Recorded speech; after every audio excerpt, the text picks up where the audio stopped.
주일입니다. 주님의 날입니다.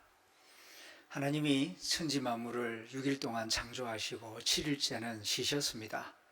그리고 우리에게 말씀하시기를 너희도 안식일을 기억하여 거룩하게 지켜라 말씀하셨습니다. 구약시대 안식일이 지금 우리 그리스도인들에게는 주일입니다. 그래서 이 날은 이렇게 교회 와서 하나님 앞에 경건하게 예배를 드립니다. 그런데 우리가 예배드리는 하나님은 어떤 하나님이신가?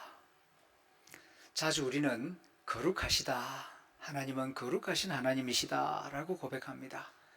또 하나님은 자비로우신 하나님이시다 그렇게 고백하기도 하고, 또 하나님은 전능하신 하나님이시다 그렇게 고백하기도 합니다. 그런데 하나님이 행복이시다, 하나님은 행복하시다 그렇게 고백하면서 예배드리는 경우는 많지 않은 것 같습니다. 우리가 이 죄악된 세상 가운데에서 많은 고통과 불행을 보면서 살아갑니다. 그러다 보니까 하나님 마음도 아프고 무겁고 슬픔과 걱정이 가득 차 있는 것은 아닌가, 그렇게 오해할 때가 있습니다. 그런데 하나님의 말씀 성경을 보게 되면 하나님은 본질적으로 기쁨이 충만하시다, 행복이 충만하신 하나님이시다, 이 사실을 우리에게 일깨워주고 있습니다. 그러므로 오늘 말씀을 듣는 가운데에 거룩하신 하나님, 자비로우신 하나님, 전능하신 하나님 플러스 행복하신 하나님을 깨닫고 하나님의 행복에 기쁨으로 참여하는 모든 성도들이 될 수 있기를 축원합니다. 하나님은 행복으로 충만하다, 하나님은 행복하시다. 성경 어디에 그런 말씀이 있습니까? 오늘 우리가 읽은 시편 16편 말씀입니다. 주의 앞에는 충만한 기쁨이 있고 주의 오른쪽에는 영원한 즐거움이 있나이다. 여러분 앞에는 뭐가 있습니까? 우리 앞에는 주로 불안이 많이 있습니다. 왜냐하면 미래의 일을 잘 모르니까요. 그래서 늘 마음속에 불안이 있습니다. 여러분 오른쪽에는 뭐가 있습니까? 근심 걱정이 많이 있습니다. 이렇게 하면 옳은 것인가? 저렇게 하면 잘 되는 길인가? 잘 모릅니다. 그래서 늘 불안과 근심이 있습니다. 하지만 하나님 앞에는 충만한 기쁨이 있고 하나님 오른편에는 영원한 즐거움이 있다고 성경이 우리에게 가르쳐주고 있습니다. 왜 그렇습니까? 성부, 성자, 성령 삼위일체 하나님은 본질적으로 행복하신 하나님이시기 때문입니다. 하나님은 언제 행복을 느끼시는가? 여러분은 어떻습니까? 여러분은 살아가면서 언제 행복을 많이 느끼십니까? 맛있는 거 먹을 때, 또 재미있는 거 구경할 때, 또 자녀들이 좋은 소식을 전해올 때 아마 행복을 느끼실 겁니다. 저도 그렇습니다. 그런데 영이신 하나님이 언제 행복을 많이 느끼시는가? 성경을 자세히 보면은 세 군데를 찾아볼 수가 있습니다. 첫째는 창조하실 때 하나님은 행복을 느끼십니다. 창세기 1장, 2장, 3장을 읽어보게 되면 하나님이 이 세상을 창조하시는 모습을 보게 되는데, 그때마다 반복하여 하시는 말씀이 보시기에 심히 좋았더라, 보시기에 엄청나게 행복하였더라, 그렇게 하나님께서 말씀하고 계십니다. 그래서 그런지 하나님의 형상을 따라 지음받은 인간도 창조할 때에 신비로운 기쁨을 느낍니다. 남 따라 하는 것보다는요, 없는 것을 만들어낼 때에 마음이 참 기뻐요. 처음에는 하얀 도화지였는데 거기다가 그림을 하나하나 그려가고 완성되었을 때에 그 만족감과 행복, 경험해 보지 않은 사람은 잘 모를 겁니다. 나무를 깎아서 뭘 만들기도 하고 또 주부들은 요리를 만들기도 하고 뭘 만든다는 이 기쁨, 우리 인간에게 주신 하나님의 기쁨이라고 생각됩니다. 어린아이들도, 아무것도 모르는 어린아이들도 흙장난하면서 지 나름대로 막 뭘 만들어냅니다. 그리고 그 만든 걸 보고 막 얼마나 좋아하고 희열을 느끼는지 모릅니다. 인간이 동물하고 다른 점이 바로 여기 있다고 생각합니다. 뭔가를 만들 수 있는 능력, 만드는 데서 행복을 맛보는 존재, 그것이 인간이라고 생각합니다. 동물 세계에서는 그런 게 없어요.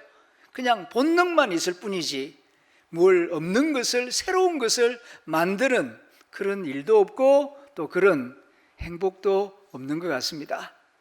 하나님은 창조하실 때에 행복을 느끼신다. 두 번째로는 하나님은 자기 백성들을 바라보실 때에 기뻐하시고 행복을 느끼십니다. 추석이 가까이 다가옵니다. 멀리 나가서 생활하던 자녀들이 집을 찾아와서 부모님 얼굴을 봅니다. 그때 부모로서 참 흐뭇함과 기쁨을 느낍니다. 보고 싶은데 오지 않으면 서운함도 느끼죠. 손주가 태어나면 할아버지 할머니들이 얼마나 기뻐하는지 모릅니다. 제가 이 교회 목회를 하다 보니까 많은 성도들이 다 자랑을 합니다. 손주 자랑. 보면은 핸드폰 측면에 다 예외 없이 손주 사진이 있습니다. 이제부터는 자랑하려면 500원 내시기 바랍니다. 너무 자랑이 많아요. 아마 저도 손주 보게 되면은 그렇게 되리라고 생각합니다. 그런데 하늘에 계신 우리 하나님 아버지는 할아버지 할머니가 손주 기뻐하는 것 이상으로 자기 백성들을 바라보실 때에 기뻐하신다고 말씀합니다. 성경 어디예요? 스가랴 3장 17절 말씀입니다. 그가 너로 말미암아 기쁨을 이기지 못하시며 너를 잠잠히 사랑하시며 너로 말미암아 즐거이 부르며 기뻐하시리라. 아멘. 하나님은 자기 백성을 바라보실 때에 기쁨을 주체할 수 없을 정도로 기쁨을 이기지 못하시며 그렇게 사랑하며 즐거워하며 기뻐하신다. 그래서 하나님의 아들 예수님께서 이렇게 가르치지 않았습니까? 하늘에 계신 너희 아버지 하나님은 예배하는 자들을 찾으시느니라. 보고 싶어서, 만나고 싶어서 6일 동안은 너의 일을 하지만 하루는 나와 만나는 날로 약속하고 주일날 교회 와서 예배드리면서 예배 가운데 하나님은 만나기를 원하십니다. 왜요? 만나는 게 기쁘거든요. 하나님의 즐거움이요 행복이요 기쁨이기 때문입니다. 그러므로 우리들도 예배를 소중히 여기고 예배드리러 나올 때에 아버지 하나님을 만나는 기대하는 마음, 즐거운 마음을 가지고 행복한 마음으로 예배하는 저와 여러분들이 될 수 있기를 소망합니다.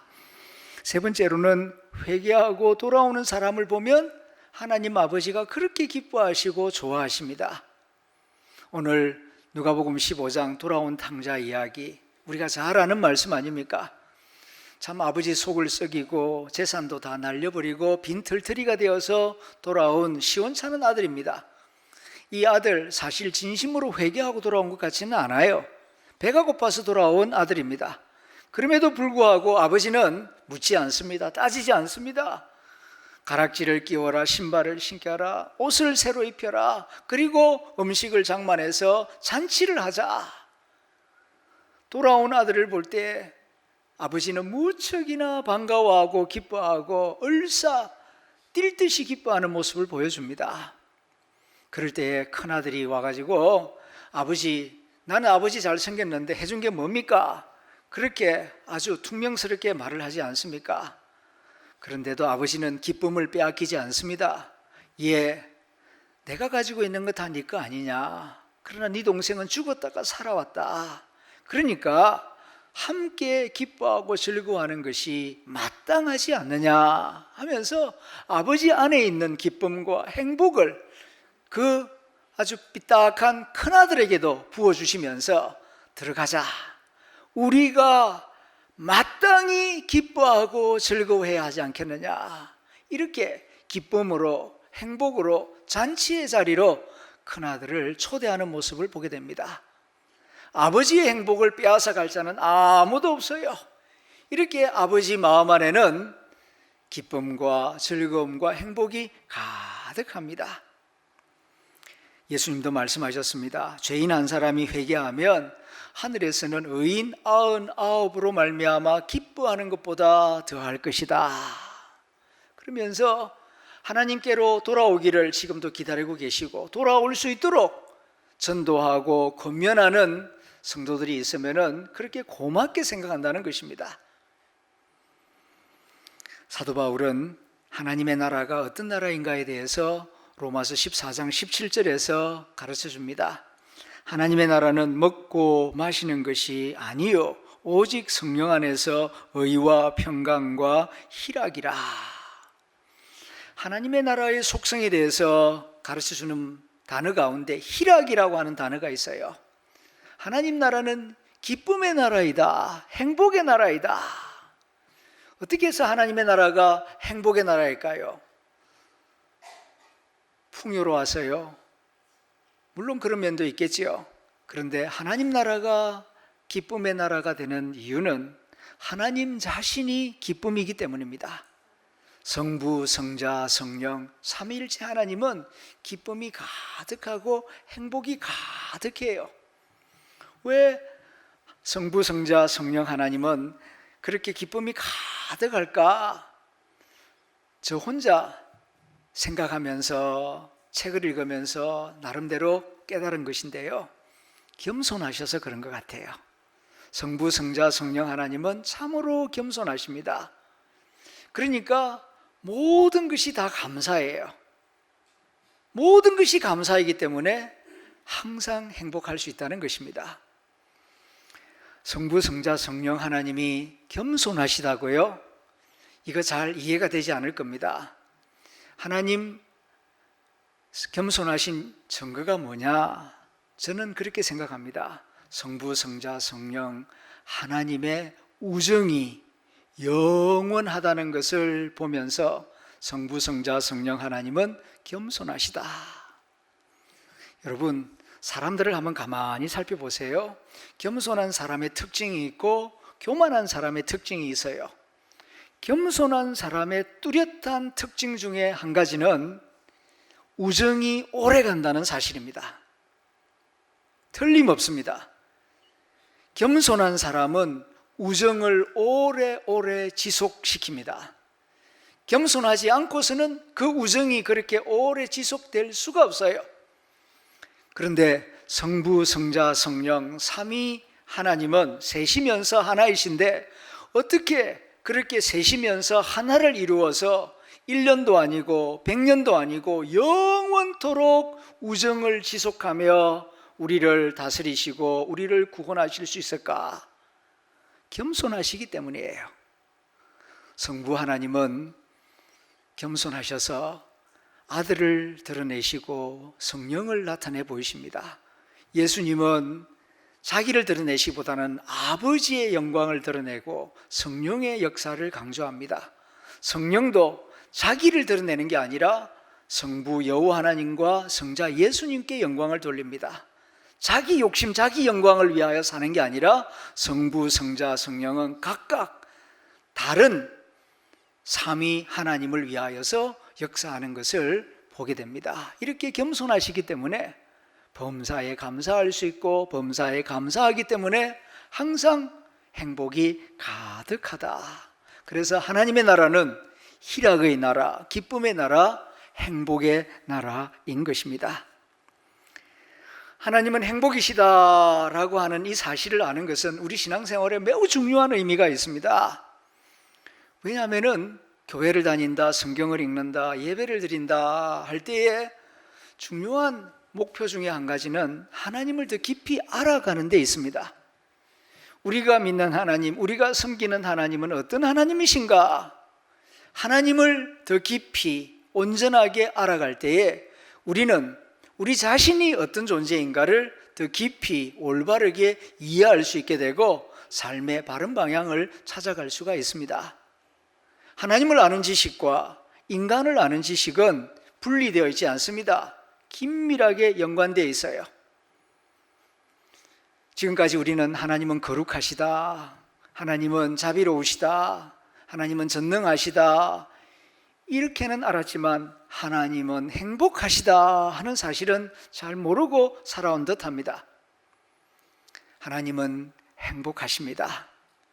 이 하나님을 생각하고 믿고 예배할 때에 하나님을 예배하는 성도들의 마음도 행복으로 점점 더 가득 채워질 줄로 믿습니다. 하나님의 소원도 그렇습니다. 우리를 향한 하나님의 소원은 다른 것이 아니에요.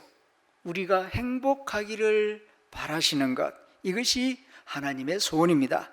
신명기 10장 13절입니다. 내가 오늘 내 행복을 위하여 For your happiness, 너의 행복을 위하여 내게 명하는 여호와의 명령과 규례를 지킬 것이 아니냐. 이게 신명기 10장에 있는 말씀인데요. 왜 이 말씀을 주시느냐? 신명기라고 하는 이 책 이름 자체가 두 번째 율법이라는 뜻입니다. 영어로 듀트로노미라고 하는데 신명기를 듀트로라는 말이 세컨드, 두 번째라는 뜻이고 노미라는 말이 노모스, 율법이라는 뜻이에요.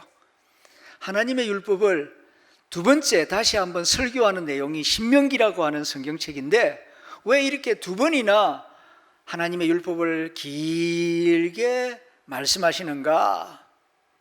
너의 행복을 위한 것이다. 잔소리로 듣지 마라. 하나님의 규례와 계명을 잔소리로 듣지 말고 나의 행복을 위하여 주시는 하나님의 고마운 말씀으로 받으라는 것입니다. 실제로 그렇습니다. 하나님이 우리에게 이런 규례 저런 규례, 모든 규례의 핵심은 두 가지 아닙니까? 하라는 것과 하지 말라는 것입니다. 그런데 많은 경우에 왜 자꾸 그렇게 귀찮게 하느냐, 계명과 규례를 무겁게 생각하는 경우가 많은데 그건 본질을 몰라서 그렇습니다. 하나님이 그러한 말씀을 주시는 것은 우리의 행복을 위한 말씀이다. 이것을 생각하고 기쁨으로 감사함으로 받으라는 것입니다. 신명기 5장 29절에도 같은 말씀을 반복합니다. 다만 그들이 항상 이런 마음을 품어 나를 경외하면 내 모든 명령을 지켜서 그들과 그 자손이 영원히 복받기를 원하노라. 우리를 향한 하나님의 소원은 우리가 복받는 사람이 되는 거예요. 내가 복받고 내 자녀들이 복받고 내 후손들이 영원히 복을 받아서 행복하게 사는 것이 하나님 아버지의 소원입니다. 그래서 하나님께서 우상 섬기지 마라, 나를 경외해라, 내가 너희를 책임질 거다, 내가 너희를 푸른 초장으로 쉴만한 물가로 인도해 줄 것이다, 다른 신 없다, 기웃거리지 마라, 나만을 바라보라고 말씀하시는 것입니다. 또 예레미야 29장에도 이런 말씀이 있습니다. 여호와의 말씀이니라, 너희를 향한 나의 생각을 내가 아나니 평안이요 재앙이 아니니라, 너희에게 미래와 희망을 주는 것이니라. 선지자 예레미야가 말씀하고 있습니다. 선지자 예레미야는 눈물의 선지자로 알려져 있습니다. 왜 눈물의 선지자냐? 그가 전하는 말씀 대부분이 하나님의 심판과 진노였습니다. 왜냐하면 이스라엘 백성들이 많은 죄를 지었거든요. 그래서 돌아오라, 회개하라, 그렇지 않으면 이런 무서운 재앙이 있을 것이다. 아픈 마음으로 가슴에 눈물을 안고 예언을 했기 때문에 그를 눈물의 선지자라고 부릅니다. 이스라엘 백성들 그를 좋아하지 않았습니다. 입만 벌리면 하나님의 심판과 재앙과 징계를 말씀하니까요. 하도 말을 안 들으니까 하나님께서 이제 말씀합니다. 너희를 향한 나의 생각을 내가 안다. 그것은 재앙이 아니다. 심판, 징계, 진노 이야기하니까 마음이 무겁지. 그러나 그건 본심이 아니다. 너희의 평안이요 행복이다. 가짜 행복이 아니라 진짜 행복, 그것을 주기 위하여서 내가 예레미야를 통하여 이런 말들을 너희에게 준 것이다. 너희에게 미래와 희망을 주는 것이 내 본심이다. 그렇게 하나님께서 말씀하고 있습니다. 이렇게 구약 성경에만 우리의 행복을 말씀하시는 것이 아니라 신약 성경에도 우리를 향한 하나님의 뜻이 행복이라고 말씀하고 있습니다. 데살로니가전서 5장 16절 18절입니다. 항상 기뻐하라, 쉬지 말고 기도하라, 범사에 감사하라. 이것이 그리스도 예수 안에서 너희를 향한 하나님의 뜻이니라. 우리를 향한 하나님의 뜻은 우리가 기뻐하며 사는 것, 범사에 감사하며 사는 것, 그리고 쉬지 않고 하나님과 대화하면서 사는 것, 행복이라는 것입니다. 우리가 행복하기를 바라셔서 하나님께서 여러 가지 모양으로 역사하시고 말씀을 주고 계시는 것입니다. 이것을 우리가 깊이 생각하고 마음에 새긴다면 우리가 어떻게 사는 것이 하나님의 기쁨이 되는가를 깨달을 수가 있습니다. 우리를 향한 하나님의 마음은 이것입니다. 내가 행복하니 너희도 행복했으면 좋겠다. 이것이 하늘 아버지의 뜻입니다. 그런데 많은 사람들이 참다운 행복을 떠나서 일시적이고 달콤한, 마치 몸에 유익하지 못한 간식이나 군것질 좋아하는 것처럼 사람들이 거기에 많이 빠져 있습니다. 하나님은 우리를 사랑하셔서 하나님처럼 우리들도 행복하기를 원하십니다. 그래서 오늘도 이 말씀을 주시는 줄로 믿습니다. 어떻게 하면 우리가 하나님의 행복에 동참할 수가 있겠습니까? 가장 근원적인 것은 하나님을 신뢰하고 하나님을 사랑하는 것입니다. 하나님과의 관계를 좋게 만드는 것입니다. 이것이 참다운 행복의 길을 걸어가는 것입니다. 여러분들도 행복을 위하여서 나름대로 열심히 노력하시죠. 돈도 열심히 벌고 또 성공하기 위해서 애쓰고 주위 사람들하고도 화목하게 잘 지내려고 애쓰고 그리고 또 맛있는 것도 먹고 여행도 다니고 행복합니다. 그러나 그 많은 것들을 행하여도 경험하시는 바와 같이 집안에서 아버지하고 화목하지 못하면 허전합니다. 가슴이 텅 빌 수밖에 없어요. 아무리 성공하고 돈 많이 벌어도 세상에서는 굉장하다 그래도 막상 내 아버지하고 친하게 지내지 못하면은 마음이 그렇게 썩 행복하지 못해요. 반대로 좀 세상에서는 어려움이 있어도 아버지하고 잘 지내는 자녀들은 마음이 든든합니다. 행복합니다. 우리 인간은 영적으로 하나님의 형상을 따라 지음받은 인간입니다. 동물하고 달라요. 잘 먹고 잘 사는 것도 중요하지만은 하나님 아버지하고 잘 지내야 우리 영혼이 평안하고 행복할 수가 있어요. 어떻게 하면은 우리 인간이, 죄인인 인간이 하나님하고 잘 지낼 수 있겠습니까? 착한 일 많이 한다고요? 뭐 많이 갖다 바친다고요? 아닙니다. 얼마나 많이 갖다 바쳐야 하나님께 기쁨이 되겠습니까? 이 모든 것이 다 하나님의 것인데 로마서에서 가르쳐 줍니다.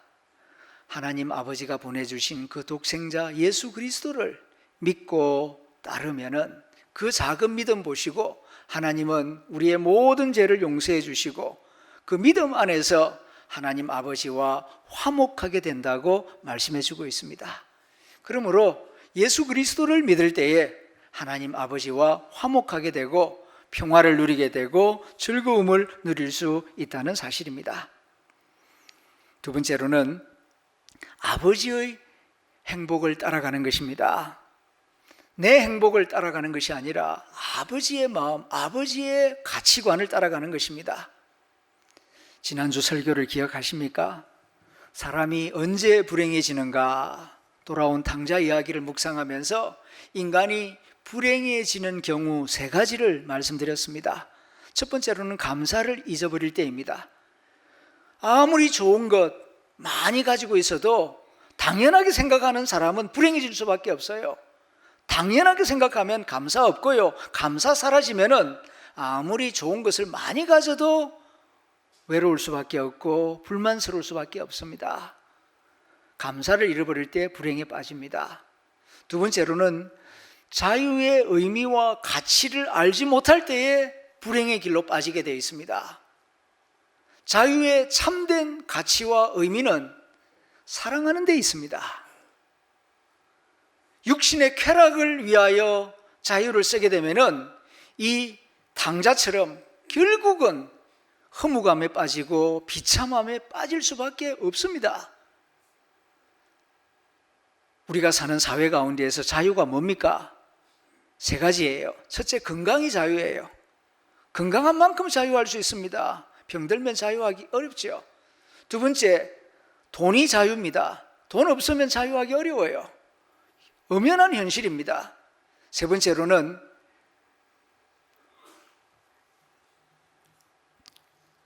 또 한 가지가 시간이 자유입니다. 다 가지고 있어도 더 이상 시간이 주어지지 아니하면은 이제 자유 의미 없습니다.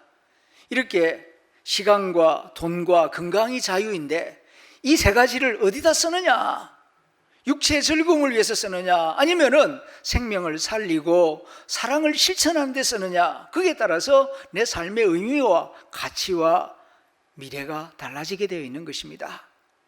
자유가 무엇인가? 이것을 알지 못했기 때문에 그 탕자는 불행해지고 말았다. 세 번째로는 관계보다 소유를 더 중요하게 생각할 때 불행에 빠진다는 말씀을 드렸습니다. 이제 행복한 삶을 살아가기 위해서는 반대로 살아가야 하겠습니다. 아버지를 따라가야 하겠습니다. 돌아온 탕자 이야기를 깊이 묵상하면서 이 아버지의 복 개념, 행복 개념은 팔복이라는 사실을 발견합니다. 우리 한국 사람들은 전통적으로 오복이 행복인 줄로 생각을 해요. 수, 부, 귀, 강령, 고종명. 수, 오래 살고, 부, 부자 되고, 귀, 높은 자리에 올라가고, 그리고 고종명, 평안하게 잘 죽고, 이런 것들이 전통적으로 복의 개념으로 생각합니다. 그런데 예수님이 가르쳐 주신 행복은 8가지입니다. 마음이 가난한 자가 복이 있는 사람입니다. 애통할 수 있는 사람이 행복한 사람이에요. 눈물이 말라버린 사람은 행복한 사람 아닙니다. 마음이 온유한 사람이 복받은 사람입니다. 의에 줄이고 목마른 사람이 행복할 수 있는 사람입니다. 긍휼히 여길 줄 아는 사람이 행복한 사람입니다. 마음이 청결한 사람이 복받은 사람입니다. 화평케 하는 사람이 복받은 사람입니다. 하나님의 나라와 복음을 위하여서 손해보는 것을 기뻐할 수 있는 사람이 행복한 사람입니다. 이 팔복을 깊이 생각해보고 탕자의 아버지 탕부를 생각해보면은 이 탕자의 아버지는 팔복이 진짜 복임을 알고 이 팔복을 가지고 살아가는 어른인 것을 알게 됩니다. 우리가 이 땅을 살아가면서 세상의 행복이 아니라 하늘 아버지의 행복을 맛보며 누리며 살아가기 위해서는 이 팔복이 진짜 복임을 알고 아버지의 마음을 따라서 살아가는 사람이 되어야 할 줄로 믿습니다. 하나님은 행복하십니다. 그래서 하나님의 자녀인 우리도 행복하기를 바라십니다. 우리 하나님은 참 좋으신 하나님이십니다. 그 아들 예수님께서 거듭거듭 말하지 않았습니까? 아들이 아버지한테 떡을 달라고 하는데 돌멩이를 줄 아버지가 어디 있느냐? 고기 먹고 싶어 하는데 뱀을 줄 아버지가 도대체 어디 있겠느냐? 세상에 악한 아버지라도 자기 자식에게는 좋은 것을 줄 줄 알거든 하물며 하늘에 계신 너희 아버지일까 보냐? 하나님 무서워하지 마라. 하나님 아버지는 너무나 너희를 사랑하시고 기뻐하시고 너희를 바라볼 때마다 행복해 하시는 하나님이시다. 그러므로 하나님을 가까이 하라. 하나님을 사랑하라. 하나님의 모든 말씀을 감사함으로 받으라. 거기에 너희의 행복이 있고 미래가 있다고 말씀해 주셨습니다. 이 하나님을 더욱 사랑하고 하나님을 신뢰하고 하나님을 가까이 함으로 행복하신 하나님과 한 주일도 동행하는 복된 하담의 성도들이 다 되시기를 주님의 이름으로 축원합니다. 기도하겠습니다.